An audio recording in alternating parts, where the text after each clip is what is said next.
ويسألونك عن ذي القرنين قل سأتلو عليكم منه ذكرا إنا مكنا له في الأرض وآتيناه من كل شيء سببا.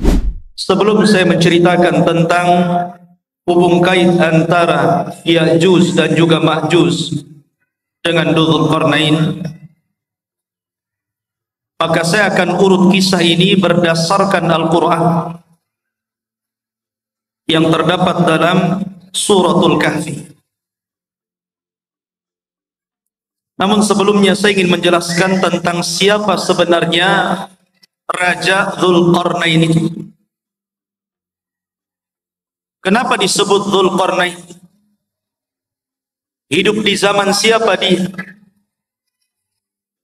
Kemudian apa sepak terjangnya? Dan apa hubung kait beliau dengan Ya'juj dan juga Ma'juj? Ma'asyiral muslimin yang dimuliakan Allah Azza wa Jalla,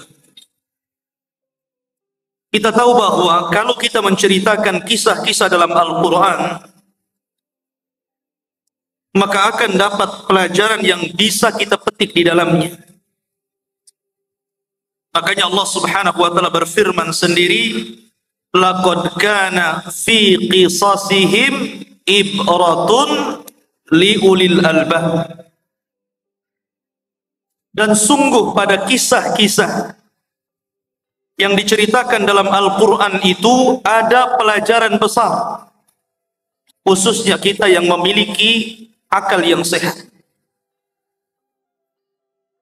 Bahkan salah satu faidah kenapa Allah Subhanahu wa taala banyak mengkisahkan kisah-kisah dalam Al-Quran, berdasarkan firman Allah Azza wa Jalla, wa kullan naqussu 'alaika min amba'ir rusul ma nuthabbitu bihi fuadak. Dan begitulah kami kisahkan kepadamu ya Muhammad tentang habar-habar para utusan, tidak lain dan bukan hanya untuk menetapkan dan memberikan ketenangan kepada hati. Karena dengan kisah-kisah dalam Al-Quranul Karim banyak pelajaran yang diambil oleh Rasul sepanjang perjalanan dakwahnya, dan itu juga berlaku kepada kita umat. Ma'asyiral muslimin yang dimuliakan Allah Subhanahu wa taala, bicara tentang kisah Dzulqarnain dulu sebelum kita masuk kepada kisah Ya'juj dan Ma'juj. Kisah Dzulqarnain ini sebenarnya dikisahkan dalam Al-Quran karena ada sebab turunnya. Di zaman Nabi SAW, orang-orang musyrik itu berupaya untuk mencegah dakwah Rasul dengan berbagai macam upaya. Salah satunya dengan cara mencari orang yang cerdas, orang yang berilmu untuk meruntuhkan dakwah. Jadi mencari dalil kepada orang alim, tapi bukan untuk mencari kebenaran, tapi mencari pembenaran untuk meruntuhkan dakwah. Jadi orang-orang musyrik itu orang-orang bodoh, karena tidak diturunkan kepada mereka kitab-kitab dari langit. Berbeda dengan orang Yahudi dan Nasrani, diturunkan padanya Taurat dan Injil. Sehingga orang-orang musyrik ini, pembesar-pembesar mereka datang ke Madinah, kemudian bertanya kepada orang Yahudi tentang sosok orang yang mengaku nabi di daerahnya, maksudnya Nabi SAW.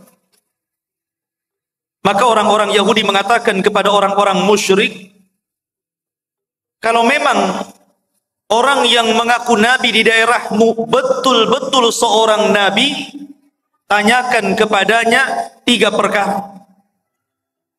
Kalau dia sanggup menjawab, berarti dia seorang nabi. Tapi kalau dia tidak sanggup menjawab, dustakan kenabiannya.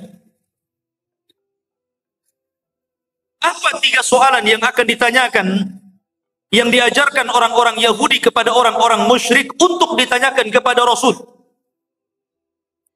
Yang pertama, akhbirna an fityatin dhahabu fi dhahril awal qad kanat lahum qisatun ajibah. Tanyakan kepada orang yang ngaku nabi itu tentang beberapa anak muda di zaman awal-awal yang mereka memiliki kisah yang ajaib. Siapa anak-anak muda itu? Kemudian yang kedua, akhbirna an rajulin tawafan balagha masyariqal ardi wa magharibaha. Tanyakan juga kepada orang yang ngaku nabi itu tentang seorang laki-laki yang berkeliling dunia sampai ke arah barat dan sampai ke arah ujung daripada timur. Kemudian yang ketiga, akhbirna anir ruh wa ma'i. Tanyakan juga kepada dia tentang apa itu ruh. Akhirnya orang-orang musyrik sudah mendapatkan apa yang mereka kehendaki untuk ditanyakan kepada Nabi SAW, bukan untuk mencari kebenaran. Tidak.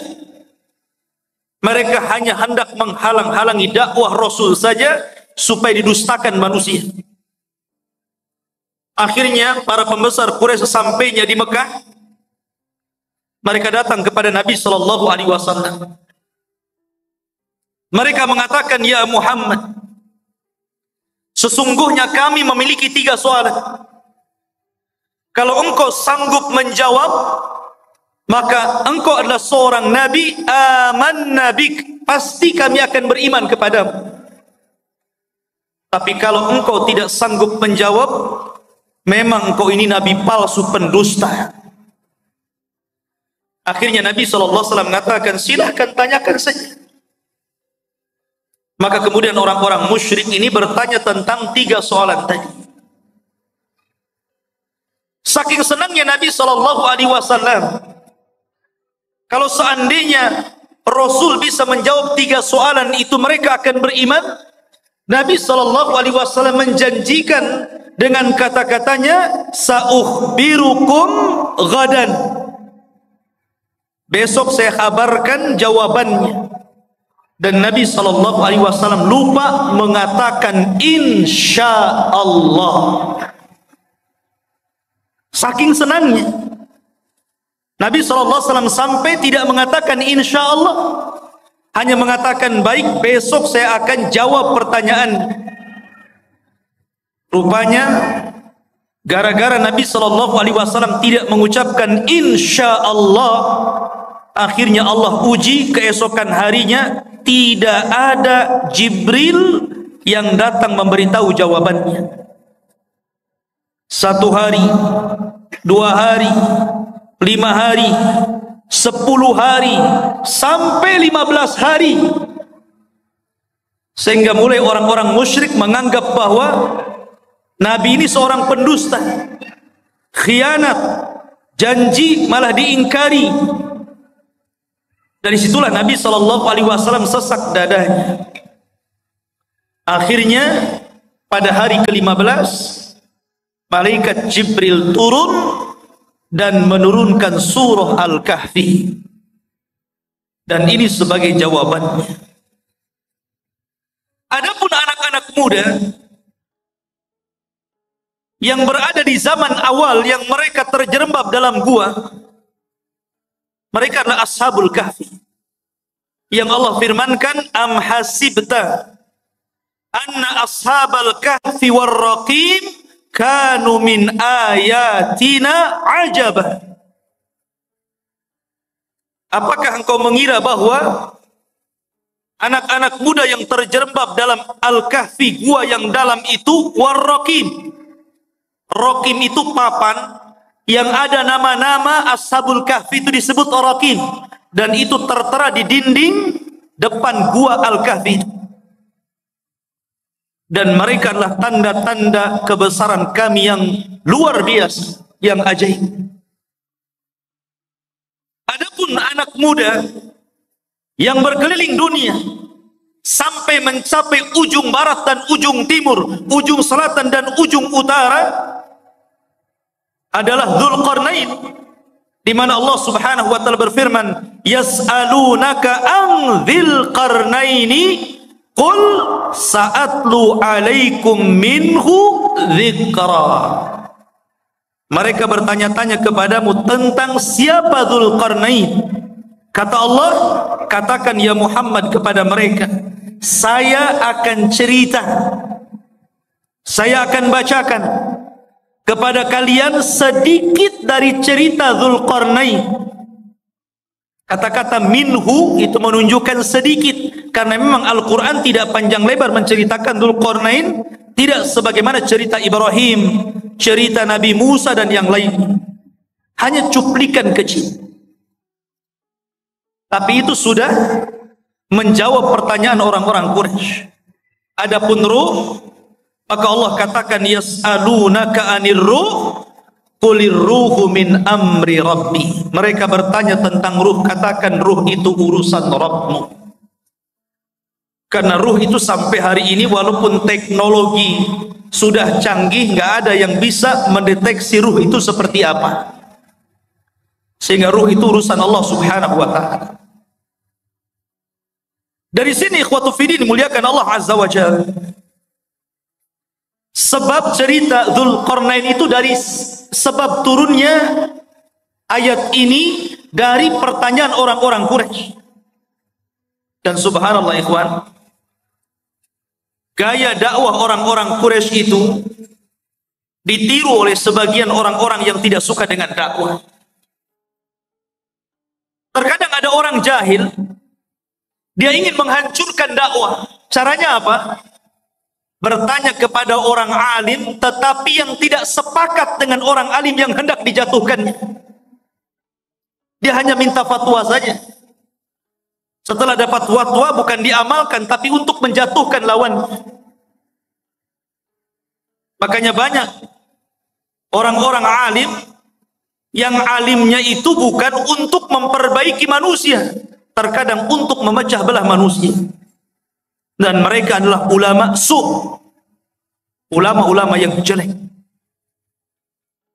Ma'asyiral muslimin yang dimuliakan Allah Azza wa Jalla. Cerita tentang Dzulqarnain ini menjadi khilaf para ulama, apakah dia seorang raja, apakah dia malaikat, apakah dia seorang wali. Karena memang kisah Dzulqarnain ini kisah yang unik sekali. Bahkan Al-Imam Qatadah rahimahullahu ta'ala mengatakan bahwa di dunia ini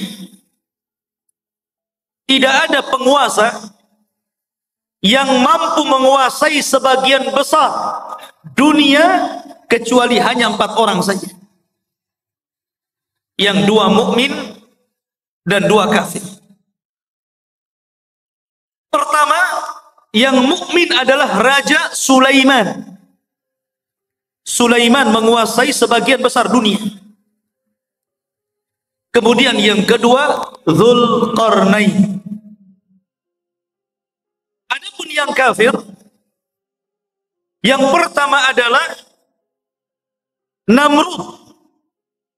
Dan yang kedua, Bukhtun Nasr. Ada yang mengatakan Al-Iskandar Al-Maqduni. Tapi yang masyhur adalah Bukhtun Nasr. Dan keduanya kafir, baik Namrud ataupun Bukhtun Nasr yang menghancurkan Palestina itu. Lah salah satunya adalah Dzulqarnain. Dia penguasa yang berhasil menguasai barat dan timur, selatan dan utara. Sehingga kemudian menjadi khilaf apakah dia seorang nabi, apakah dia seorang wali, ataukah dia malaikat. Ada yang mengatakan dia adalah malaikat, tetapi pendapat ini tentu sangat jauh sekali. Ada yang mengatakan dia seorang nabi berdasarkan zahir Al-Quran, karena dia diperintah Allah untuk menyampaikan wahyu Allah. Siapa yang beriman maka akan diperbaiki, siapa yang kufur maka akan disiksa dan diazab. Dan nanti saya akan jelaskan tentang rihlah beliau. Tapi pendapat yang masyhur, dan ini pendapat yang banyak dikuatkan para ulama, seperti Asy-Syaikh Ibnu Utsaimin rahimahullahu taala mengatakan bahwa dia adalah rajulun saleh, orang yang sangat soleh sekali, dan dia seorang raja dan penguasa dunia. Itulah Dzulqarnain. Lalu hidup di masa siapa Dzulqarnain ini? Ada yang mengatakan bahwa Dzulqarnain ini hidup di masa Nabi Khidir, bahwa Khidir pernah berjumpa dengan Dzulqarnain di Baitul Maqdis, kemudian diangkat menjadi menterinya, menjadi penasehatnya. Akhirnya Dzulqarnain pun keliling dunia bersama Khidir. Ada yang berpendapat seperti ini, tetapi pendapat ini dibantah oleh para ulama yang banyak. Apalagi pendapat ini sampai mengatakan Khidir tidak mati sampai hari ini.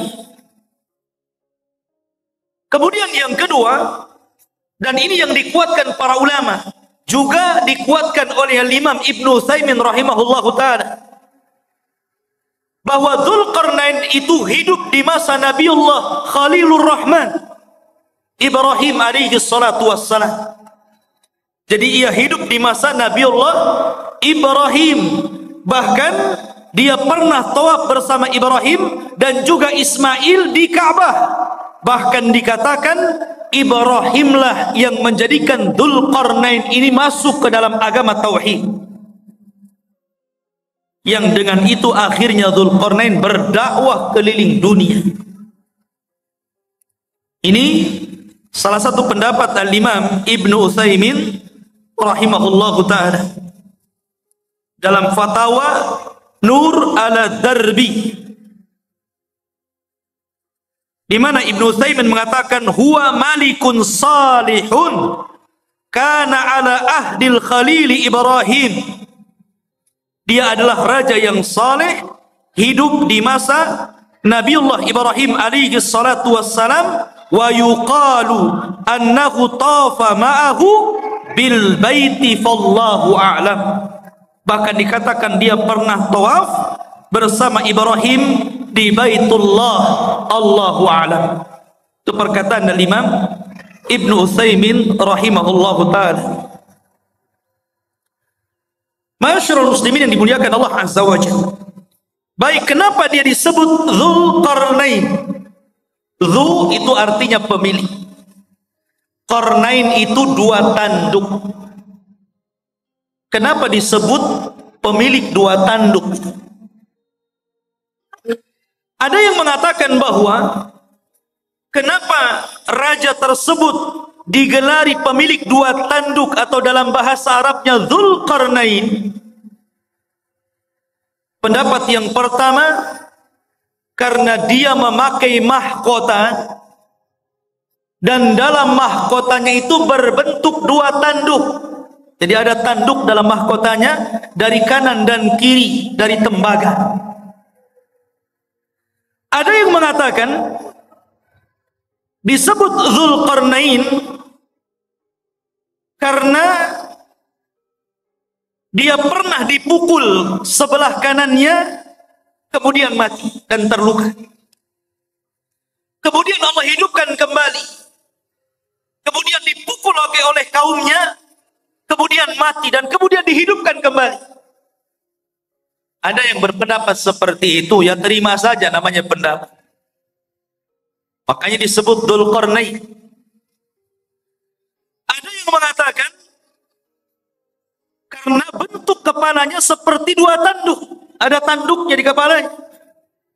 Dan tentu ini ba'id, sangat jauh. Dan pendapat yang terakhir inilah yang banyak dikuatkan para ulama.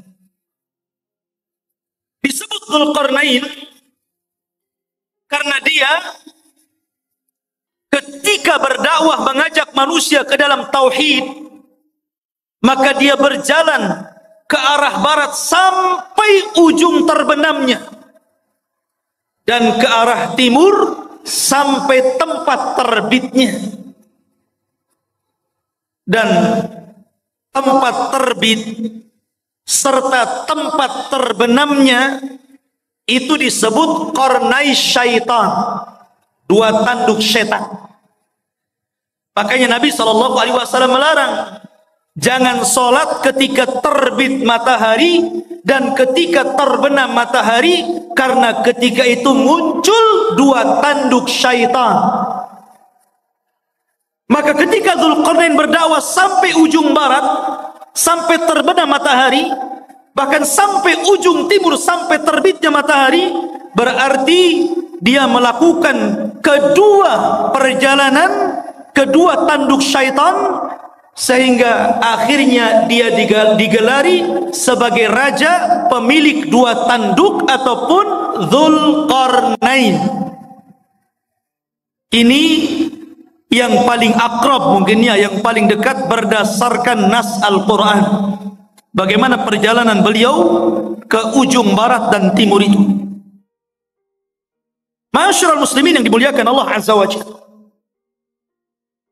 perjalanan Dzulqarnain ini adalah perjalanan yang luar biasa. Seorang raja yang seluruh kekayaannya, seluruh hidupnya hanya untuk mengajak manusia kepada tauhid. Makanya kalau kita cerita para raja, saya kira di negeri kita saja cerita para raja banyak ya. Ada Raja Majapahit, ada raja ini, raja itu. Di negeri kita paling banyak cerita raja itu. Kata Syekhul Islam Ibnu Taimiyah rahimahullahu ta'ala, sesungguhnya apabila kita cerita tentang Raja Dzulqarnain, sesungguhnya tidak ada kisah yang lebih indah, yang lebih baik melebihi kisahnya Raja Dzulqarnain, karena banyak ibrah dan pelajaran. Bahkan kisah Dzulqarnain ini sangat menginspirasi bagi dakwah Nabi SAW, karena turunnya cerita Dzulqarnain ini di saat sulit-sulitnya Nabi dalam berdakwah. Jadi ketika Nabi SAW mengalami keperitan dakwah, kesulitan dakwah, tiba-tiba Allah Subhanahu wa Ta'ala turunkan ayat dan menceritakan tentang kisah Dzulqarnain, seolah-olah turunnya ayat ini memberikan solusi kepada Nabi SAW dalam dakwahnya. Bahkan disebutkan oleh Safiyur Rahman Al-Mubarakfuri dalam sirah nabinya, ada pelajaran besar. Kenapa kisah Dzulqarnain ini diturunkan kepada Nabi SAW di saat kesulitan Rasul dalam berdakwah? Apa hikmahnya? Beliau mengatakan, seolah-olah Allah Subhanahu wa Ta'ala menjanjikan kepada Rasul bahwa kelak kekuasaan Rasul SAW akan sama dengan kekuasaan Dzulqarnain. Ketika Dzulqarnain berkuasa sampai ujung barat dan timur, maka kelak juga apa yang dibawa Nabi SAW pun akan sampai kepada ujung barat dan timur. Makanya Nabi SAW mengatakan, Innallaha zawaliyal ardu fara'aitu masyariqaha wa magharibaha. Sesungguhnya Allah lipatkan bumi, kata Nabi SAW kepadaku, sehingga aku melihat ujung barat dan ujung timur. Padahal Rasul tidak pernah seperti Dzulqarnain ke ujung barat dan timur, kan? Rasul tidak pernah ke Indonesia saja, nggak pernah ya. Tapi Nabi SAW diperlihatkan ujung barat dan timur, seolah-olah kekuasaan Nabi SAW akan sampai ke ujung barat dan ujung timur. Dan itu menjadi sebuah kenyataan. Islam hari ini berada di mana-mana. Di daratan Eropa, Afrika, Asia, semua ada Islam. Ma'asyiral muslimin yang dimuliakan Allah Azza wa Jalla. Itulah hikmahnya tentang kisah ini diturunkan kepada Nabi sallallahu alaihi wasallam.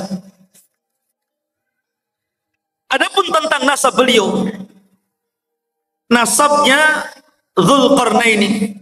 Siapa Dzulqarnaini? Siapa namanya? Keturunan siapa dia? Ada yang mengatakan bahwa Dzulqarnain ini satu di antara raja-raja Yaman. Artinya dia bukan raja di luar daripada Arab. Tapi Dzulqarnain itu raja Arab karena berasal dari Yaman. Karena rata-rata raja Yaman itu kalau menggelari rajanya selalu diawali dengan kalimat Dzu.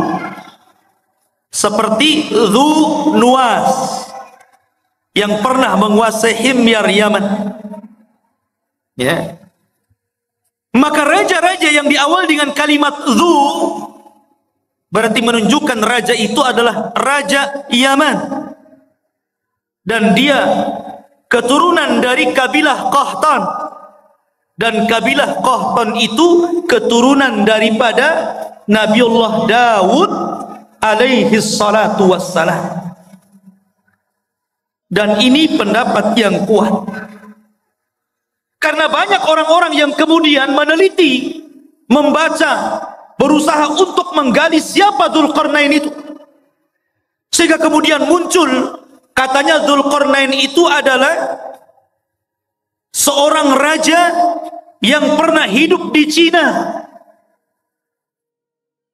Dan tembok yang dibangun untuk mengurung Ya'juj dan Ma'juj itu ya tembok Cina itu. Ada yang berpendapat seperti itu.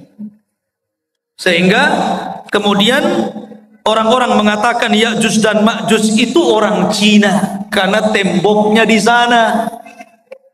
Ya. Satu. Ada yang mengatakan bahwa Dzulqarnain itu satu raja yang pernah menguasai Persia.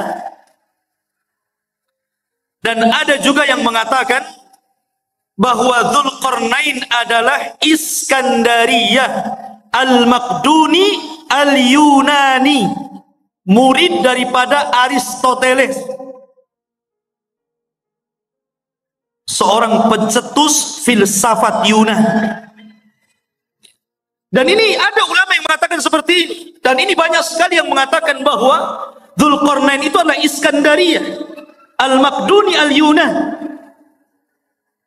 yang pernah menguasai Cina, menguasai India, kemudian juga pernah menguasai Persia dan Romawi. Jadi kekuasaannya besar Iskandariyah Yunan ini, Al-Maqduni.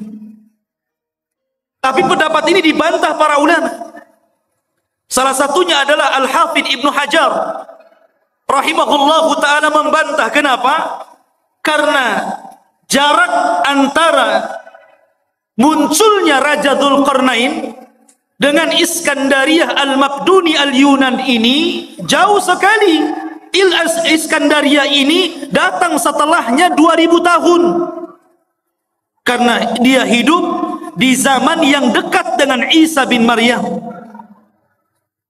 Dan dia adalah murid daripada Aristoteles. Yang kedua bantahannya, Al-Iskandariyah Al-Maqduni atau Al-Yunan ini, dia seorang kafir. Tetapi Dzulqarnain adalah raja yang beriman, bukan raja kafir. Yang ketiga, Dzulqarnain orang Arab. Adapun Iskandariyah Al-Maqduni Al-Yunan bukan orang Arab, tapi orang Mesir. Dan inilah yang kemudian dikuatkan oleh Al-Hafidh Ibnu Hajar, Al-Hafidh Ibnu Katsir, dan juga Al-Imam Ibnu Taimiyah rahimahullahu ta'ala membantah pendapat bahwa Dzulqarnain itu adalah Raja Iskandariyah Al-Maqduni Al-Yunan, karena itu hidup di zaman mendekati Isa bin Maryam. Sementara pendapat yang kuat sebagaimana dikemukakan oleh Al-Imam Ibnu Utsaimin bahwa Dzulqarnain itu hidup di masa Ibrahim. Nggak ketemu. Dari sini Dzulqarnain Raja Iskandaria lah. Tidak ada hubung kait antara Iskandaria dengan Dzulqarnain. Ada sebuah asar dari turjumanul Quran Abdullah bin Abbas radhiyallahu anhu, walaupun asar ini fihi nazar, ada pandangan para ulama bahwa usia dakwah daripada Dzulqarnain itu 500 tahun, 500 am. 500 tahun dia berdakwah. Dan wajar karena usia zaman dulu kan panjang-panjang. Lain dengan usia umat sekarang. Makanya di zaman itu pernah ada seorang wanita menangisi anaknya yang meninggal. Dia menangis di kuburan karena meninggal anaknya. Saking sayangnya kepada anaknya, dia menangis di kuburan. Akhirnya dikatakan kepada ibu tersebut, "Kenapa Anda menangis wahai ibu?" Maka ibu itu mengatakan, "Ya, aku baru saja kemalangan, anakku meninggal dunia. Baru saja anakku meninggal dunia dan aku sedih karena peninggalannya." Akhirnya kemudian ditanyakan, "Berapa usia anakmu yang meninggal itu?" Maka ibu tersebut mengatakan, "Sittina sana, 60 tahun." 60 tahun masih bayi. Di zaman dulu. Kalau di zaman sekarang janggutnya sudah sampai pusat, dah kaki. 60 tahun dah mau mati.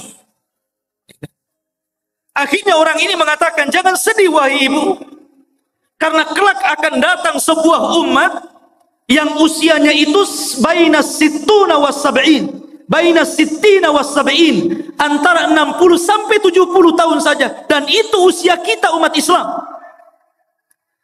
Maka sang ibu tersebut sontak saja kaget dan merasa heran dan mengatakan, "Lau a'tanillahu umrahum," kalau Allah berikan umur mereka yang 60 tahun kepadaku, aku akan jadikan 60 tahun itu untuk sekali sujud kepada Allah Subhanahu wa ta'ala. Lihat. Ya, usia dulu panjang-panjang, sehingga wajar kalau Dzulqarnain juga keliling dunia sampai 500 tahun, berarti usianya di atas itu kan. Ini satu cerita, namanya asarnya fihi nazar, ya bisa benar bisa salah, karena ada penelitian tentang riwayat. Karena dalam Al-Quran sendiri tidak disebutkan secara detail, ya, karena boleh jadi karena tidak ada manfaat penyebutannya. Akhirnya Al-Quran hanya menyebutkan hal-hal yang penting yang bisa dijadikan ibrah dan pelajaran bagi pembacanya.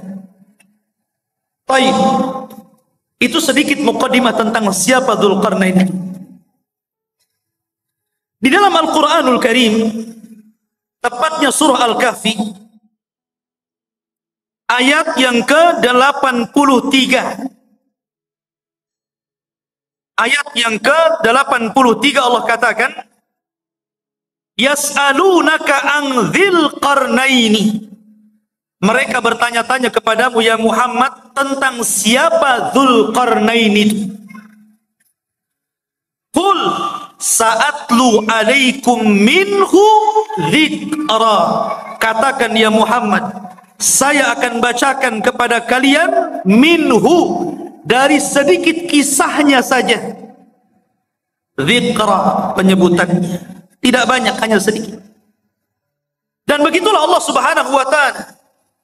Terkadang Allah Subhanahu wa ta'ala menyebutkan kisah-kisah para nabi. Ada yang panjang lebar, dari kecil, remaja, dewasa sampai tua dijelaskan. Seperti Ibrahim alaihi salatu wassalam, seperti Nabiullah Musa alaihi salatu wassalam, diceritakan dari kecil sampai tua. Ada yang diceritakan secara global saja. Salah satunya adalah kisah Dzulqarnain, hanya cuplikan saja.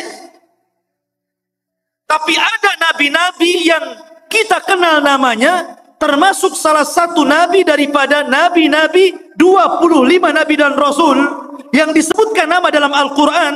18 namanya terdapat dalam surah Al-An'am dan lebihnya tersebar dalam beberapa surat, sehingga sempurna 25 nama nabi dan rasul. Itu pun tidak semua diceritakan, seperti Dzulkifli, tidak ada ceritanya, hanya namanya saja disebut. Yasa ada mana namanya disebut, tapi tidak ada ceritanya dalam Al-Quran, baik sedikit ataupun banyak. Dari sini menunjukkan bahwa Allah berfirman, Allah mengatakan, rusulan qad qasasnahum 'alaika min qablu wa rusulan lam naqsushum 'alaika wa kallamallahu Musa taklima. Dan ada rasul-rasul yang kami ceritakan kisahnya, tapi ada juga rasul-rasul yang kami tidak ceritakan kisahnya. Tapi kita wajib beriman adanya para rasul dan nabi. Ma'asyiral muslimin yang dimuliakan Allah Azza wa Jalla. Kemudian Allah mengatakan, inna makkanna lahu fil ardi wa atainahu min kulli syai'in sababa. Inna sesungguhnya, makkanna sesungguhnya kami, makkanna lahu sesungguhnya kami telah memberikan kekuasaan lahu kepada siapa? Dzulqarnain.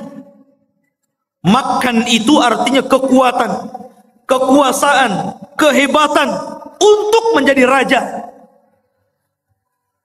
Apa sebabnya? Sebabnya wa atainahu min kulli syai'in sababa. Dan kami telah memberikan kepada Dzulqarnain ini jalan untuk mencapai segala sesuatu yang dikehendakinya. Jadi kalau Sulaiman ingin membangun sesuatu, dia sudah punya para arsiteknya. Kalau dia ingin menyerbu sebuah kaum, sudah siap para tentara-tentaranya. Kalau dia ingin membuat pengairan, kalau di Batam mungkin kayak ATB gitu kan, sudah ada ahli airnya. Kalau ingin membuat jalan, sudah ada ahli jalannya. Kalau ingin membuat persenjataan, sudah ada ahli senjatanya. Pokoknya segala sesuatu yang dikehendaki Dzulqarnain ada jalannya, dan Allah Subhanahu wa taala berikan kepada Dzulqarnain untuk kepentingan dakwah.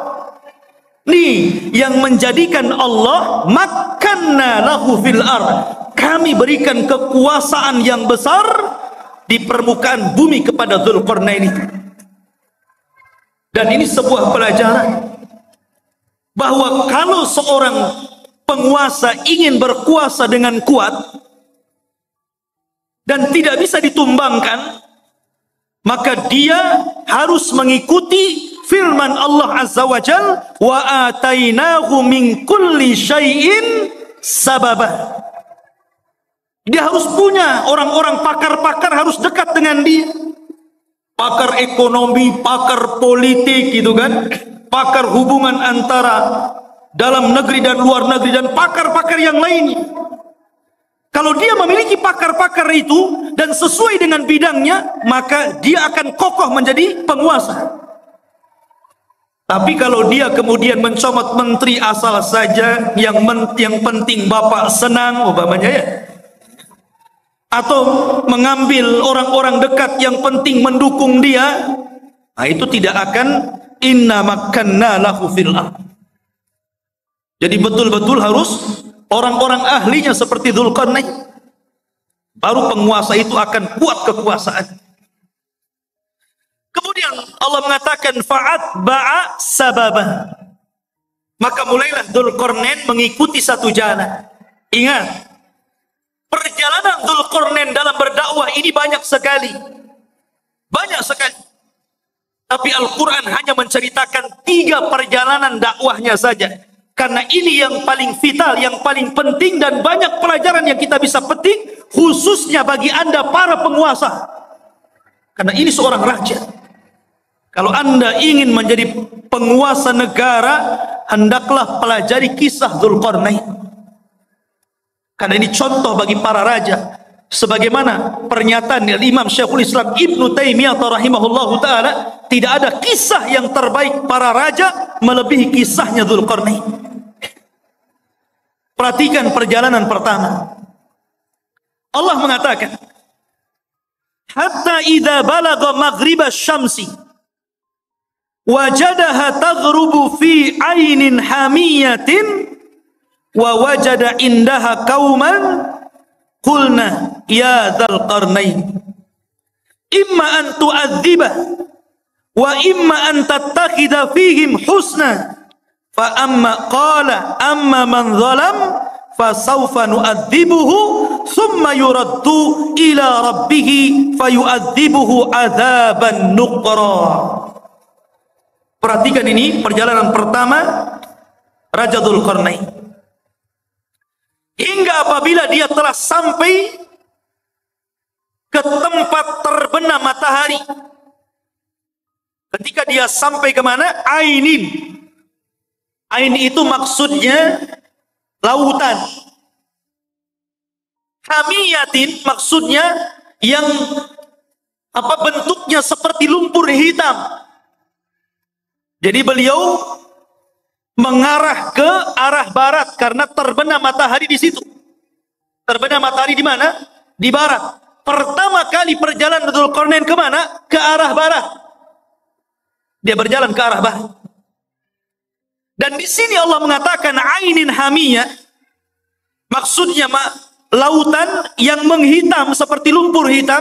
Karena begini ikhwan, matahari itu awalnya putih, kemudian semakin mengarah ke barat menjadi kuning, kemudian semakin tenggelam menjadi merah, kemudian ketika tenggelam menjadi hitam karena muncul malam. Itulah disebut ainin hamiyah. Dan disitulah ujung daripada barat karena sudah tidak ada jalan lain. Sudah ujungnya, selebihnya nggak ada tanah lagi, lautan semuanya. Lah Dzulqarnain sampai di ujung barat. Disitulah Dzulqarnain. Ikhwan, ini Dzulqarnain itu berjalan ke sana kemari hanya untuk memperbaiki. Dan ini percontohan penguasa, percontohan presiden, percontohan seorang raja. Walaupun Dzulqarnain itu sudah kaya raya, kaya harta, kaya jabatan, kaya pasukan, buat apa lagi? Sudahlah, duduk-duduk saja, kan begitu. Sekarang saja seperti itu, baru menjabat maaf, baru sekelas wali kota atau bupati saja gitu kan. Kadang-kadang kalau safar kemana-mana tidur saja. Udah sampai, sudah. Dia nggak tahu jalannya bolong, ada polisi tidurnya, jalannya rusak tuh nggak tahu nih. Harusnya jangan tidur, lihat, oh ini jalan perlu diperbaiki, ini jalan nggak bagus nih. Kemudian melewati desa-desa, ini kayaknya ada ketertinggalan, harus dimajukan nih. Harusnya seperti itu. Ya. Lah Dzulqarnain ini, dia kalau masuk ke sebuah desa dan desa itu ada ketertinggalan, dimajukan. Apa yang kalian butuhkan? Kalian butuh kedokteran? Kami letakkan di para dokter, ajarkan mereka kesehatan. Kalian perlu untuk pembangunan, nih saya letakkan arsitek, ajari mereka bagaimana cara membangun rumah dan gedung. Jadi sifatnya seperti itu. Dzulqarnain ini hanya memperbaiki. Kalau sudah baik tempat tersebut, daerah tersebut, diletakkan orang-orangnya, kemudian dia jalan lagi. Sampai akhirnya, sampai di ujung barat, ketemu sebuah kaum yang tidak punya agama. Kaum yang zalim. Dan tidak ada kezaliman yang paling besar melainkan kesyirikan. Kaum yang sangat pendosa, melakukan keharaman, pencuri, pembunuh. Lah Dzulqarnain ini mendapatkan kaum di arah barat seperti itu. Makanya Allah mengatakan di dalam ayat ini, ya Dzal Qarnaini, wahai Dzal Qarnain, wahai Raja Dzulqarnain, imma an tu'adzib wa imma an tattakhidha fihim husna. Terserah engkau. Apakah engkau mau menghukum orang-orang jahat ini, orang-orang zalim ini, orang-orang yang tidak beriman ini, ataukah engkau ingin berbuat baik kepada mereka? Terserah. Maka Dzulqarnain mengatakan, amma man zalam, adapun orang yang zalim, adapun orang yang menyekutukan Allah, yang suka membunuh, yang suka mencuri, yang suka melakukan keharaman, fasawfa nu'adzibuhu, kami akan azab dia, kami akan hukum dia, summa yuraddu ila rabbih, setelah itu kami serahkan kepada Rabbnya, fayu'adzibuhu adzaban nuqra, kelak Rabbnya akan mengadab boleh jadi lebih dahsyat dibandingkan azabku kepada mereka. Tetapi sebaliknya, wa amma man amana wa amila salihan falahu jazaan al-husna wa sanaqulu lahu min amrina yusra. Adapun yang nurut dengan perintahku, akhirnya beriman, beramal saleh, maka mereka akan mendapatkan balasan yang baik, dan kami katakan kepadanya, dari perkara kami mudahkan segalanya. Jadi kalau memang dia mengikuti dakwah Dzulqarnain, mau mentauhidkan Allah, mau melakukan amal saleh, mau melakukan amal kebaikan, dan mengikuti arahan-arahan Dzulqarnain, maka Dzulqarnain akan membangun qaryah tersebut, daerah tersebut akan dibangun, akan difasilitasi, akan dibangun dan ditebarkan pendidikan, dakwah, pembangunan dan yang lainnya. Itulah Dzulqarnain. Dia tidak diam, dia jalan-jalan ke sana kemari, dan itu salah satu sifat seorang penguasa. Harus jalan-jalan melihat kondisi rakyatnya. Lihat Ibnul Khattab, Umar Ibnul Khattab. Malam-malam malam-malam keliling melihat rakyatnya. Sehingga pelajaran, karena dia suka jalan malam, melihat-lihat rakyatnya, baik yang senang ataupun yang susah, banyak melahirkan undang-undang, kebijakan-kebijakan, peraturan-peraturan yang kemudian sangat bermanfaat untuk rakyatnya. Hanya karena jalan-jalan terinspirasi akhirnya. Ya, seperti itu. Dan Umar kalau jalan-jalan melihat rakyatnya tidak bawa wartawan, tidak diliput. Besoknya keluar Umar jalan-jalan menyambangi kaum muslimin yang ada di sini, bagi-bagi sembako. Nggak ada. Umar tidak masuk media. Lain dengan penguasa sekarang ya. Masuk parit saja ada wartawan. Masyarul muslimin yang dimuliakan Allah Subhanahu wa taala. Begitulah seorang raja jalan ke sana kemari.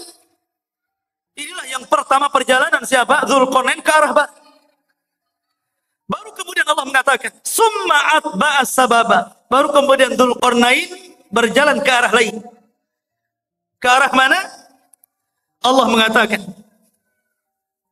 hatta idza balagha matli'a syamsi, sampai ketika Dzulqarnain sampai di arah terbitnya matahari. Kalau tadi terbenam kan, matahari kan terbenam itu dari atas bawah sampai terbenam, seolah-olah matahari masuk ke dalam laut. Tidak.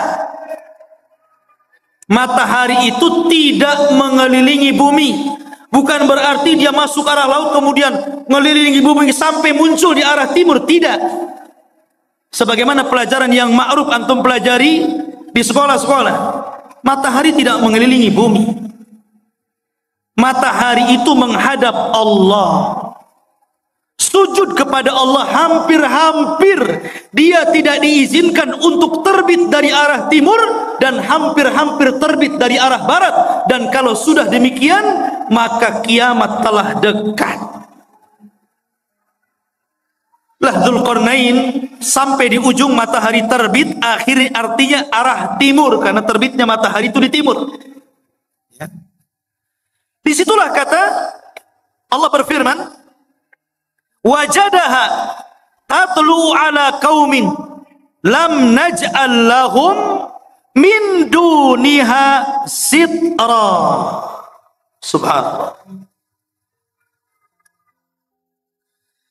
Maka kemudian ketika dia menempuh jalan dia mendapatkan sebuah kaum sekelompok umat yang kami tidak menjadikan bagi mereka sesuatu yang melindunginya dari cahaya matahari. Umat yang sangat terbelakang, nggak punya rumah, nggak berpakaian. Seperti mungkin di zaman sekarang kalau orang-orang primitif gitu ya, orang-orang yang hidup di daerah Amazon, jangan jauh-jauh ke Amazon ya, di Indonesia saja banyaknya. Seperti ada seorang dai yang belusukan ke hutan-hutan di daerah timur itu, ya, akhirnya masuk Islam gara-gara pakai sabun. Itu pernah ceritanya dengar ya? Masuk Islam gara-gara sabun. Bayangkan, nggak pakai baju. Dzulqarnain ketemu umat yang seperti itu nggak pakai baju, mungkin hanya pakai koteka saja gitu ya. Dan subhanallah, nggak punya rumah. Kaum itu tidak ada rumah. Mereka tidur sembarangan gitu kan, kadang di bawah pohon. Nggak punya rumah. Bukan berarti tidak bisa membangun rumah. Belum sampai ilmu kepada mereka bahwa mereka itu perlu rumah dan bagaimana cara membangunnya nggak tahu, itu masalahnya. Dan mereka juga tidak pakai baju, tidak pakai celana, auratnya tampak. Bukan berarti sebelum orang-orang itu sebelumnya manusia telanjang, tidak. Karena Nabi yang pertama kali mengajari untuk menjahit siapa? Nabi Idris. Dialah Nabi yang pertama kali mengajari umat untuk menjahit pakaian. Nabi Idris. Tapi bukan berarti sebelum Idris sampai kepada Adam telanjang, tidak.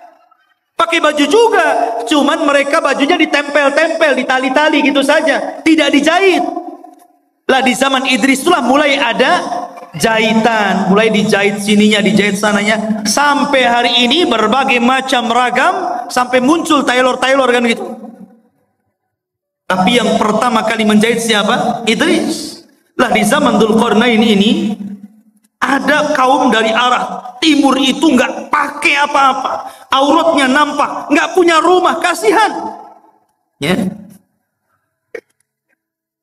Kemudian kadzalika wa qad ahatna bima ladaihi khubra. Kadzalika, begitulah sesungguhnya ilmu kami meliputi segala apa yang ada padanya. Maknanya akhirnya Allah Subhanahu wa taala menjelaskan bagaimana Dzulqarnain diberikan kemampuan oleh Allah untuk memperbaiki umat itu. Pelan-pelan Dzulqarnain mengajarkan bagaimana cara membuat rumah, kemudian bagaimana cara berpakaian, kemudian diajak untuk beriman kepada Allah. Akhirnya mereka pun beriman kepada Allah lewat dakwah Dzulqarnain. Dari sini menunjukkan bahwa kekuasaan itu dicapai untuk dakwah. Jangan antum memilih penguasa kalau tidak ada kepentingan kepada agama. Itu catatannya. Kalau antum hendak memilih penguasa, cari penguasa yang condong ke dalam Islam, yang mau memperjuangkan Islam, yang mau mengangkat harkat derajat para ulama dan orang-orang yang cinta para ulama. Siapa penguasa yang dekat dengan Islam, memperjuangkan Islam, kita pilih. Begitu. Itu barometernya. Kita tidak mengatakan si A ataupun si B, satu ataupun dua, tidak. Pokoknya siapa di antara penguasa itu, oh yang satu ini kalau jadi Islam remek nih, Islam akan diganti nih. Kalau yang ini minimalnya Islam akan baik, Islam tidak akan diganggu, Islam akan jaya. Kita pilih yang cenderung dengan agama. Karena memang kekuasaan itu alat untuk berdakwah. Itulah Dzulqarnain. Dijadikan alat kekuasaannya untuk berdakwah dalam rangka mentauhidkan Allah, mengajak manusia ke jalan Allah Subhanahu wa taala. Harusnya seperti itu. Kemudian yang ketiga, dan ini inti pembahasan kita. Allah Subhanahu wa taala berfirman, Summa atba'a sababa. Kemudian Dzulqarnain memilih jalan yang selanjutnya. Setelah ke barat, kemudian ke timur, sekarang ke utara atau ke selatan. Tapi Allah tidak mengatakan utara atau selatannya, antara dua arah itu. Cuman Allah mengatakan hatta idza balagha baina saddaini wajada min dunihima qauman la yakaduna yafqahuna qaula. Hingga apabila Dzulqarnain sampai di antara dua buah gunung yang sangat tinggi dan besar, dia mendapati di hadapannya sebuah kaum yang hampir-hampir kaum itu tidak paham apa yang diucapkannya. Gak ngerti bahasanya itu. Aneh bahasanya. Mungkin bahasa kita ini bahasa planet. Ngomong apa nih? Saya gak paham. Kita aja di Indonesia, kadang-kadang dialognya orang Jawa dengan orang Medan itu beda kan? Beda, kadang-kadang orang Medan gak paham bahasa Jawa, orang Jawa gak paham bahasa Medan. Sampai saya dengar iklan di radio itu kan aneh-aneh. Beli es pak, kata orang Jawa, sampun telas. Iya, segelas kata. Bilang sampun telas, dibilang satu gelas. Boten enten, ya pakai santen gitu. Oh Medan, oh kok tahu kamu saya orang Medan gitu. Ya, kadang-kadang nggak nyambung tuh. Ya. Itu dialog Jawa dengan Medan nggak nyambung tuh. Sampai dijelaskan oleh Imam Ibnu Katsir dalam Bidayah wan Nihayah. Sampai Dzulqarnain itu untuk memahami bahasa orang itu memerlukan 10 penerjemah. Dari satu bahasa ke bahasa berikutnya, dari bahasa berikutnya, sampai 10 bahasa, 10 penerjemah. Baru Dzulqarnain paham, oh iya maksudnya apa, baru tahu. Bahasanya susah dipahami. Ya. Rupanya Dzulqarnain paham keinginan. Apa keinginannya? Dikemukakan dalam Al-Quran. Oh, mereka berkata, ya Dzulqarnain, Ya'juj wa Ma'juj mufsiduna fil ard fahal naj'alu laka kharjan ala an taj'al bainana wa bainahum sadda. Ini keinginannya, dan ini erat kaitannya dengan kisah Ya'juj dan Ma'juj. Dan inilah kisah Dzulqarnain yang ada hubungannya dengan kita kaum muslimin. Kisah yang terakhir ini, pertemuan Dzulqarnain dengan kaum yang terakhir ini adalah kisah yang sangat erat kaitannya dengan kita kaum muslimin. Karena kita ini umat yang ada di akhir zaman. Kenapa kita ini umat yang ada di akhir zaman? Pertama, karena tidak ada nabi setelah Rasul sallallahu alaihi wasallam. Maknanya tidak ada umat selain umat Nabi sallallahu alaihi wasallam. Setelahnya dunia ini akan dihancur-hancurkan alias kiamat. Jadi Dzulqarnain diminta oleh mereka. Mereka itu dalam waktu-waktu tertentu datang Ya'juj dan Ma'juj. Mereka membuat kerusakan, membunuh, membantai, merampok, memperkosa, melakukan anarkis. Mereka brutal, mereka bengis. Makanya kelak di akhir zaman, fitnah Ya'juj dan Ma'juj itu berbeda dengan fitnah Dajjal dan fitnah keluarnya binatang dari perut bumi. Kalau Dajjal fitnahnya apa? Fitnahnya agama. Dia dikeluarkan oleh Allah itu untuk memfitnah agama kita. Karena dia awalnya ngaku nabi, berakhir ngaku Tuhan. Dajjal tidak akan membunuh kita kalau kita menuhankan dirinya. Kecuali kalau kita kufur kepada ketuhanan Dajjal, baru dia bunuh kita. Tapi kalau kita beriman kepada Dajjal, justru disenangkan sama Dajjal. Antum mau apa? Diberi oleh Dajjal. Adapun fitnahnya binatang melata yang akan keluar dari perut bumi, Dia tugasnya hanya stempel saja. Ketemu orang kafir, di stempel jidatnya, di stempel hidungnya, kemudian gosong. Menunjukkan alamat dia kafir. Ketemu orang yang beriman, di stempel dahinya, bercahaya, menunjukkan dia mukmin. Ketika itu tidak ada nama. Semua dilupakan dari namanya. Saya Abu Meros, saya nggak tahu siapa saya. Sehingga akhirnya orang itu hanya menyebutkan dari tanda yang ada di mukanya, mukmin dan kafir, dan tidak tersinggung. Ya. Mau kemana min gitu? Oh, mau ke sawah fir. Itu saja. Gak tersinggung. Kalau sekarang dikafir-kafirkan orang tersinggung. Enak saja kau kafir-kafirkan saya. Tapi zaman itu tidak. Lah fitnahnya Ya'juj dan Ma'juj itu beda. Ini brutal ini. Dia hanya tahunya merusak bumi saja. Membunuh dan membunuh. Bahkan di akhir zaman bukan hanya membunuh, tapi memakai bangkai orang yang dibunuhnya. Kanibal. Jadi dahsyat fitnahnya itu. Makanya kaum ini sangat merengek kepada Dzulqarnain, minta tolong. Agar Dzulqarnain memisahkan mereka dengan Ya'juj dan Ma'juj ini. Makanya dia mengatakan, ya Dzulqarnain, wahai Dzulqarnain, inna Ya'juj wa Ma'juj, sesungguhnya Ya'juj dan Ma'juj itu mufsiduna fil ard. Dia merusak bumi. Kata para ulama mentafsirkan ketika memaknai apa yang dimaksud merusak di situ, ada yang mengatakan yang dimaksud merusak di situ adalah sebagaimana yang dikatakan Wahab ibn Munabbih, bahwa mereka yaf'aluna amala qaumi Lut. Pertama, mereka itu kaum yang homoseksual. Ini kata-kata Wahab ibn Munabbih. Jadi kalau sekarang ada orang yang terjangkit penyakit homoseksual, berarti pengikut Ya'juj dan Ma'juj.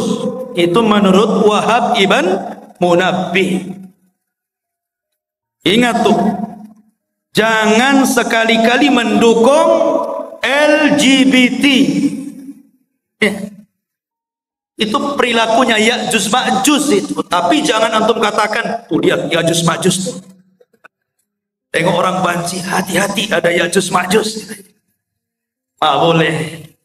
Ini menjelaskan bahwa kerusakan dalam ayat Al-Kahfi tadi, menurut Wahab ibn Munabbih, mereka merusak bumi, artinya mereka melakukan amalan kaum Lut. Dan ini tentu sangat jauh penafsiran seperti ini. Ada yang mengatakan seperti Atha Al-Khurasani mengatakan, annahum kanu yaqtulun. Mereka suka membunuh. Dan juga dikatakan Muqatil ibn Sulaiman, annahum kanu ya'kulunan nas. Mereka membunuh dan memakan orang yang dibunuhnya, kanibal. Menurut Muqatil ibn Sulaiman. Dan boleh juga digabungkan tiga-tiganya. Mereka suka melakukan amalan kaum Lut, dan mereka suka membunuh, membantai, dan mereka juga kanibal, memakan orang yang dibunuhnya, alias kanibal. Itulah kerusakannya Ya'juj dan Ma'juj. Ada orang makan orang? Di zaman sekarang kan ada juga ya. Di YouTube itu daerah mana itu? Pasar jual beli daging orang. Ngeri juga ya. Khawatu fini muliakan Allah Azza wa Jalla. Maka mereka mengatakan, fahal naj'alu laka kharjan. Bagaimana kalau kami sediakan upah untukmu wahai Dzulqarnain? Ala an taj'al bainana wa bainahum saddan, agar kau jauhkan kami dengan mereka, buatkan benteng. Karena mereka datang dari sana, buatkan benteng supaya mereka tidak menyerang kami lagi. Subhanallah. Mereka siap menyediakan upah kepada Dzulqarnain. Buat apa? Dzulqarnain ini sudah kaya, pasukannya banyak, orangnya cerdas, berilmu, dan Allah berikan segala sesuatu keinginannya. Buat apa upah? Makanya Dzulqarnain mengatakan, dengan mengatakan kepada mereka, Qala ma makkani fihi rabbi khairun. Tidak usah. Nggak perlu kalian memberikan upah. Apa yang telah Allah berikan dari kekuasaan dan kekuatan ini sudah cukup untukku. Ini kebaikan, anugerah, nikmat yang luar biasa. Nggak perlu. Nih, seorang raja harus seperti itu. Jangan menyusahkan masyarakat. Harus memberikan kesenangan kepada masyarakat. Masyarakat muslimin yang dimuliakan Allah Azza wa Jalla. Tetapi Dzulqarnain mengatakan fa'inuni biquwatin aj'al bainakum wa bainahum radma. Tetapi tolong bantu aku. Sediakan orang-orang kuat di antara kalian untuk kerja bakti bersamaku. Nanti aku akan jadikan antara kalian dengan Ya'juj dan Ma'juj itu dinding pemisah supaya dia tidak menyerbu kalian lagi. Inilah jiwa besar seorang pemimpin. Ya, membangun sebuah bangunan yang luar biasa yang belum pernah dibangun orang-orang sebelum dan setelahnya. Bahkan bangunan itu sendiri tidak tahu siapa yang tahu. Nggak ada yang tahu. Sampai sekarang kan nggak ada yang tahu. Walaupun berbagai macam ilmuwan meneliti dengan kecanggihan alat-alat di zaman sekarang, dengan teknologi transportasi yang memudahkan mereka untuk berpindah satu negeri ke negeri yang lainnya, sampai sekarang masih gaib. Masih belum ditemukan, agak-agak kira-kira saja. Mungkin di sini, mungkin di situ. Sampai-sampai Imam Ibnu Katsir meriwayatkan sebuah kisah Raja Abbasiyah, di mana Raja Abbasiyah itu mereka mengirimkan pasukan untuk mencari di mana bentengnya yang dibangun Dzulqarnain ketika mengurung Ya'juj dan Ma'juj. Mengirim delegasi itu. Dan dikatakan oleh Raja Al-Wathiq ketika itu sebagai penguasanya, sebelum kau ketemu benteng itu jangan pulang. Akhirnya berangkat tuh pasukan itu dari satu negara ke negara berikutnya, dari satu daerah ke daerah berikutnya, menyeberangi lautan, menyeberangi gunung dan begitu seterusnya, sampai akhirnya selama 2 tahun baru ditemukan benteng tersebut. Tapi Ibnu Katsir sendiri tidak menyebutkan sanad riwayatnya, sehingga tidak bisa dijadikan pegangan kisah ini. Allahu a'lam ada di mana. Yang jelas sudah ada. Ya.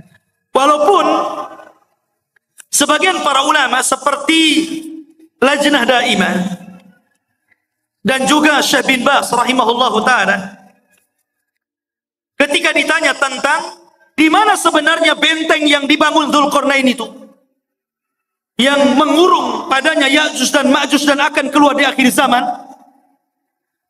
maka Syekh bin Baz hanya mengatakan min kibalil masyriq, dari arah timur, maksudnya kota Madinah. Kalau antum berada di Madinah, ke arah timurnya. Kemudian diisyaratkan ke daratan Cina. Ke daratan Cina. Ya. Ada yang mengatakan bahwa benteng itu terletak di daerah daratan Armenia. Ada yang mengatakan Azerbaijan di daerah Georgia, ya. Itu sebagian ulama mengatakan seperti itu. Tetapi sekali lagi tidak bisa ditegaskan seperti itu. Cuman dari arah timur. Apakah Cina? Tidak. Ya'juj Ma'juj bukan Cina. Walaupun ada sebagian orang yang melihat ciri-ciri daripada hadis Rasul, kok ciri-ciri itu melekat kepada orang-orang Asia.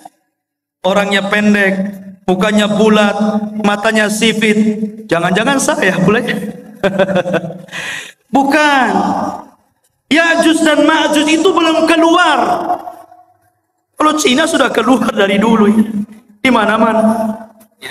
Dia belum keluar. Dan dia di balik tembok. Dan kelak akan dikeluarkan Allah di akhir zaman.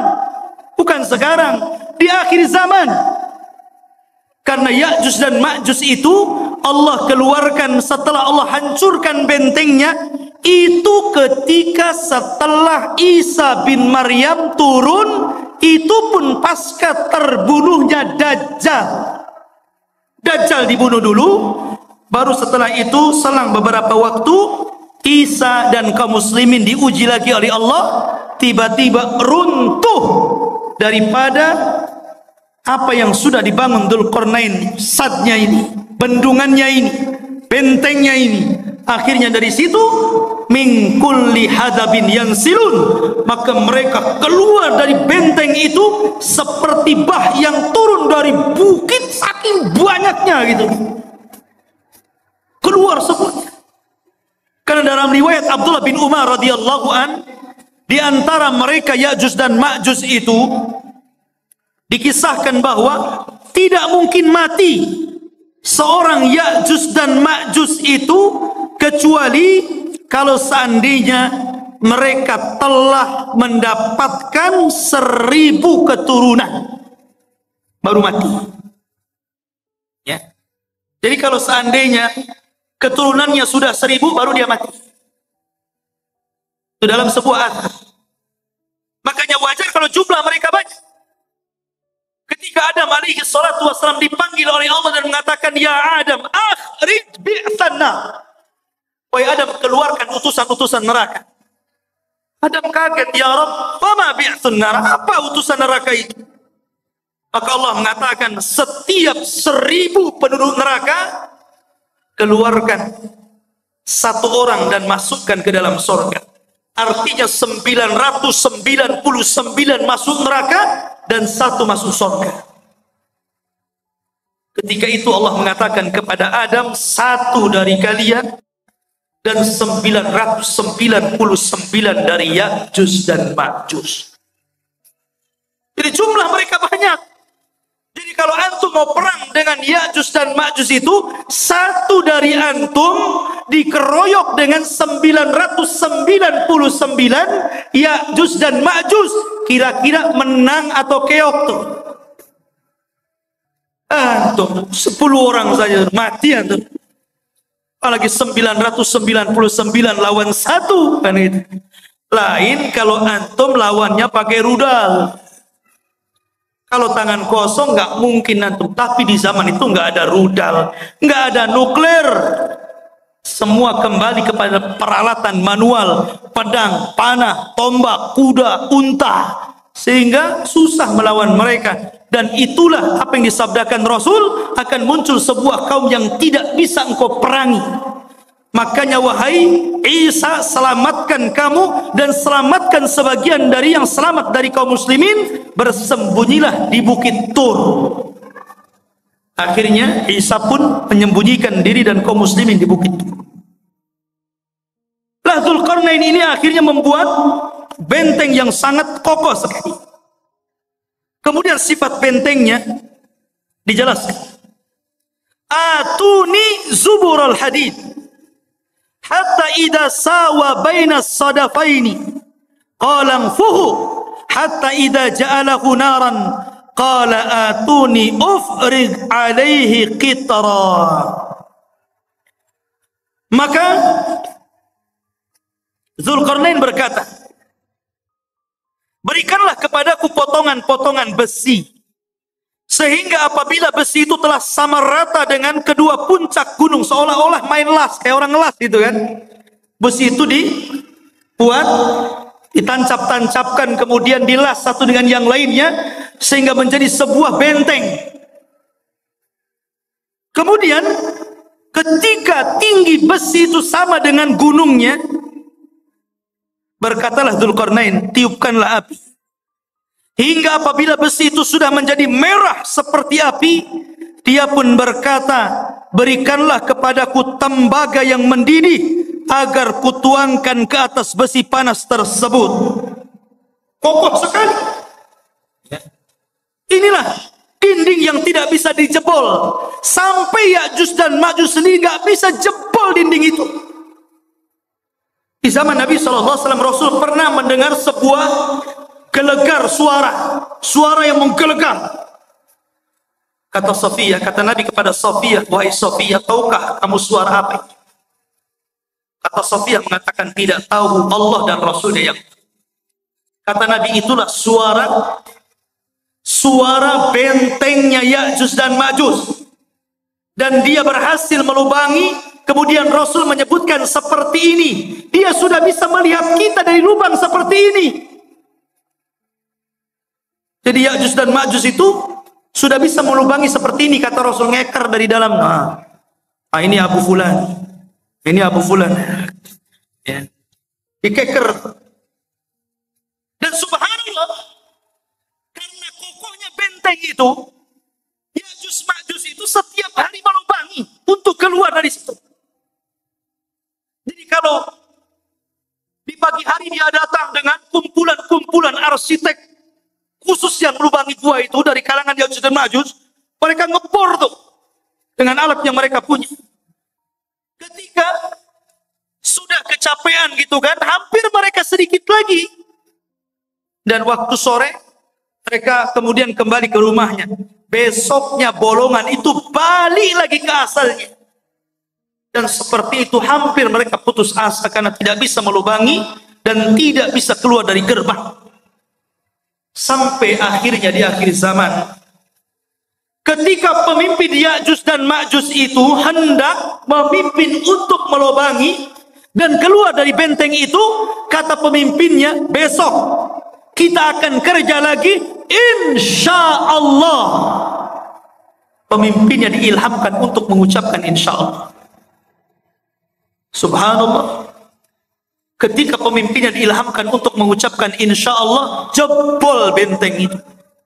Akhirnya mereka keluar, sehingga ketika mereka turun dari bukit itu dan mengarah ke Palestina, kemudian yang pertama mendarat di sebuah danau Tiberias atau danau Buhairah, diminum itu kelompok yang pertama paling depan. Yang tengah dan yang belakang ketika sampai di danau itu sudah nggak kebagian air. Dan mereka mengatakan, kan tadi masih banyak, kenapa sudah habis, katanya. Saking banyaknya. Padahal danau itu bisa menghidupi jutaan jiwa yang ada di sana. Tapi sekali teguk gelombang yang pertama, habis ludas saking banyaknya Ya'juj dan Ma'juj. Lihat bagaimana kuasa Allah Azza wa Jalla. Maka Allah mengatakan, "Famastata'u an yadharuhu wa mastata'u lahu nakbah. Qala hadha rahmatun min Rabbi, fa idza jaa wa'du Rabbi ja'alahu dakkan wa kana wa'du Rabbi haqqan." Maka di sini Allah Subhanahu wa taala mengatakan, Zulkarnain berkata dalam ayat ini, "Famastata'u lahu an yadharuhu." Ya'juj dan Ma'juj itu tidak mungkin sanggup untuk menghancurkan benteng itu. Tak sanggup. Karena yang menghancurkan atas izin Allah kan. Jadi tidak ada yang sanggup kecuali Allah Azza wa Jalla, dan itu pun atas kehendak Allah Subhanahu wa taala. Makanya Zulkarnain mengatakan, hadza rahmatun min Rabbi, ini semua karena rahmat Allah Subhanahu. Dengan kecerdasan Zulkarnain, kebesaran Zulkarnain, banyaknya pasukan yang dimiliki Zulkarnain, ilmu yang dikuasai Zulkarnain, tetap dia mengatakan ini rahmat dari Allah.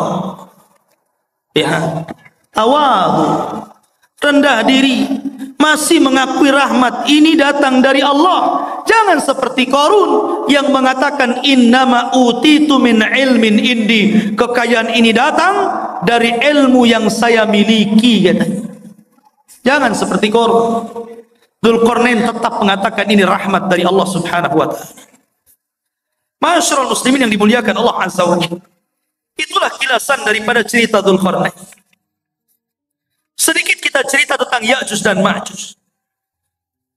Ya'juj dan Ma'juj adalah keturunan daripada salah satu putra Nuh alaihi salatu wassalam, namanya Yafis ibn Nuh.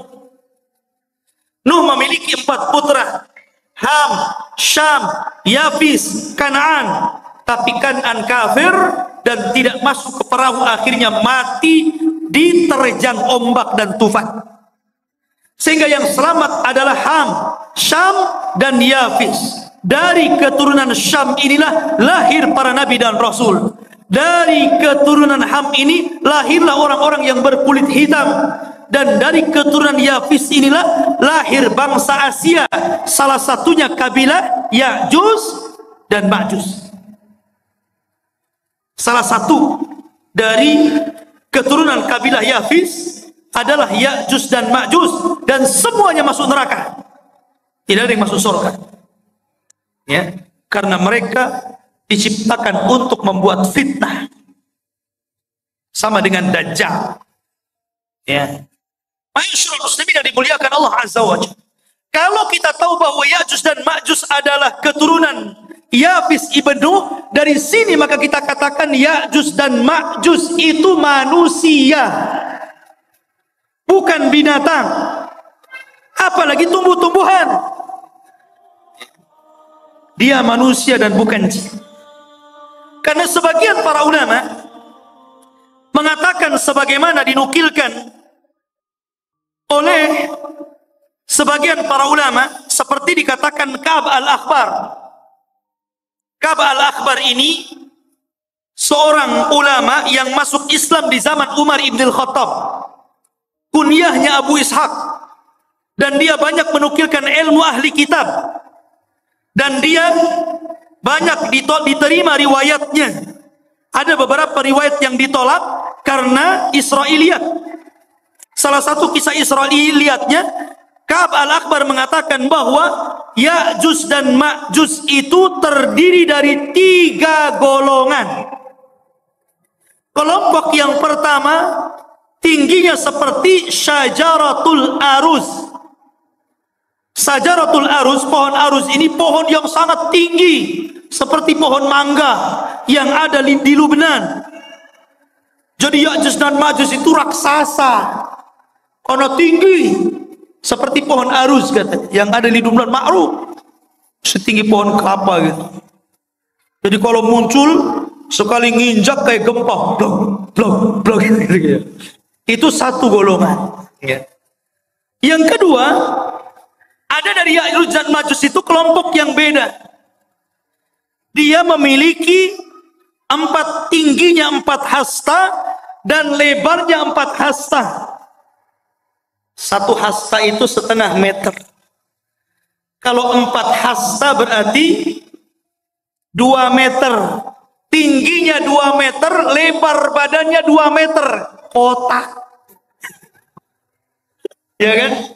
Tinggi 2 meter, badan 2 meter, 4 persegi namanya. Ya. Sepompong. Kemudian yang ketiga, katanya dia adalah makhluk yang memiliki 2 telinga yang lebar. 1 telinganya untuk mencari mangsa dan 1 telinganya untuk selimut badannya ketika tidur. Saking lebar telinganya itu. Semana itu bentuk. Ini satu pendapat dari Ka'ab al-Akhbar. Ada juga pendapat dari Abdullah bin Abbas radhiyallahu anhu mengatakan, Ya'juj dan Ma'juj itu bukan besar, tapi dia orang kerdil. Ada satu kelompok itu tingginya cuma 1 jengkal. Ada yang 2 jengkal. Paling tinggi 3 jengkal. Segini. Tinggal ditendang saja. Itu satu pendapat. Tapi yang jelas bahwa ini hanya ijtihad para ulama. Pendapat yang kuat kita mengambil berdasarkan zahir hadis. Ketika Nabi SAW menjelaskan tentang ciri-cirinya, bahwa dia adalah dzulful unub, pesek hidungnya, sigharul uyun, sipit matanya, kemudian wujuhuhum kal mijanil mutraqa, wajahnya seperti tameng bulat gitu kan. Kemudian juga disyaratkan seperti bangsa Turk, bangsa orang-orang Mongol. Oh, kayak kita lah persis mukanya. Ya kan? Jadi dia manusia. Ya, bukan seperti yang diceritakan Ka'ab al-Akhbar atau riwayat daripada Ibnu Abbas radhiyallahu anhu. Ini manusia yang akan keluar, tapi manusia kanibal, manusia beringas, manusia sadis, barbar. Ya. Jadi dia tahunya membunuh saja. Makanya ketika benteng itu dihancurkan, maka mereka menyerbu setiap kampung. Ya ummul arda, mengelilingi bumi sampai mungkin ke Batam juga tuh. Ya tuh. Ya. Itu semua orang-orang di luar jenisnya itu dibunuh, dibantai. Sehingga ketika itulah Allah memerintahkan kepada orang-orang yang beriman dan Nabi Isa alaihi salatu wassalam agar bersembunyi saja, jangan dilawan karena tidak akan menang. Sehingga ketika Ya'juj Ma'juj merasa mereka sudah membantai seluruh umat manusia yang ada di bumi dan mereka merasa sudah yakin membantai semuanya, mereka pun sombong dan mereka mengatakan, qad qatalna man fil ard sanaqtuluhu man fis sama. Kami sudah membunuh orang yang ada di bumi, sekarang giliran kau yang ada di langit, sekarang ku bunuh kalian, katanya. Akhirnya mereka mengarahkan tombak dan panahnya ke langit. Kemudian dilesatkan tombak dan panahnya itu, subhanallah, merupakan sebuah tanda-tanda kebesaran Allah. Sekarang ikhwan, kalau antum lempar panah ke langit, sampai mana kekuatan antum melempar itu? Walaupun rudal sekalipun, sampai mana coba? Ada batasnya kan? Tapi oleh Allah sengaja disedot panah itu.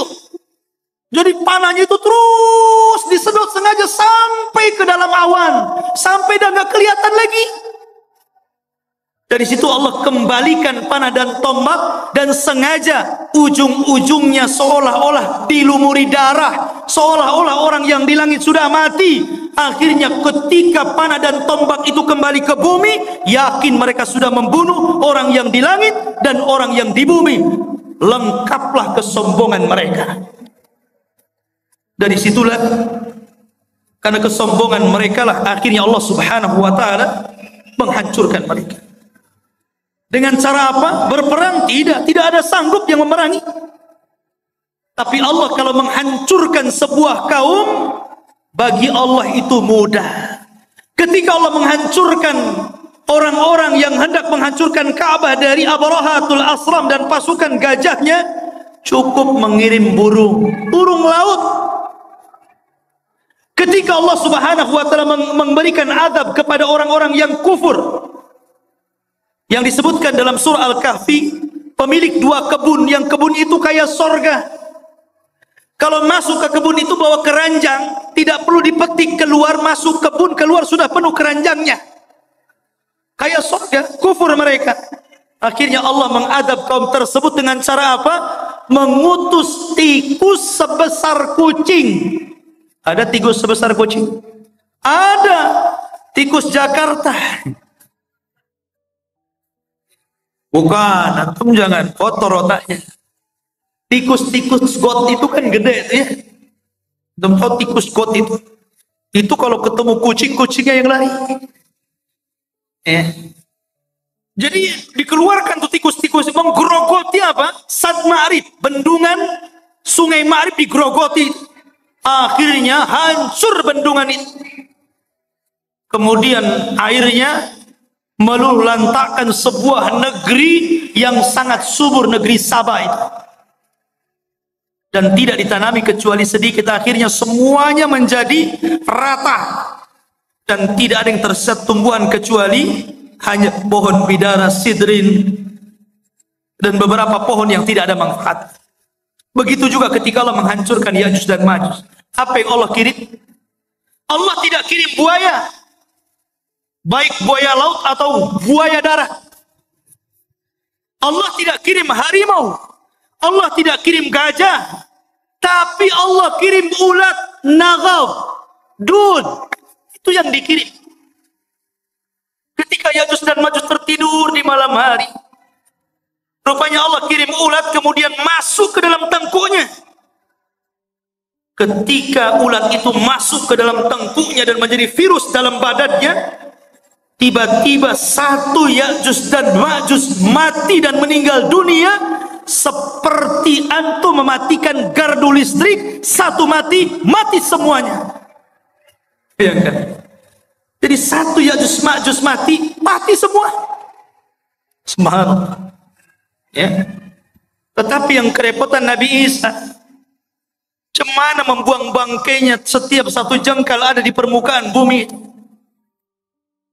Akhirnya kemudian Isa berdoa agar Allah membersihkan bangkai-bangkainya. Dikirimlah burung seperti burung-burung unta, sebesar burung-burung unta itu, sebesar unta, dikirim. Kemudian diambil jasadnya dan dilempar entah berantah di mana, di laut mana. Dan ketika itu banyak binatang-binatang yang memakan makanan daging bersyukur kepada Allah Azza wa Jalla. Mereka menjadi kenyang dan gemuk karena banyak bangkai Ya'juj dan Ma'juj di mana-mana. Akhirnya setelah dibuang oleh burung-burung tersebut, Allah menurunkan hujan karena barakah doanya Nabi Isa. Dengan hujan itu akhirnya mengguyur langit, bumi yang kotor dengan bangkai, sisa-sisa bangkai darah dan nanahnya, dan dibuang ke lautan. Akhirnya bumi menjadi subur kembali, dan Isa pun hidup beberapa tahun setelahnya, dan itulah kehidupan yang paling indah sepanjang kehidupan manusia.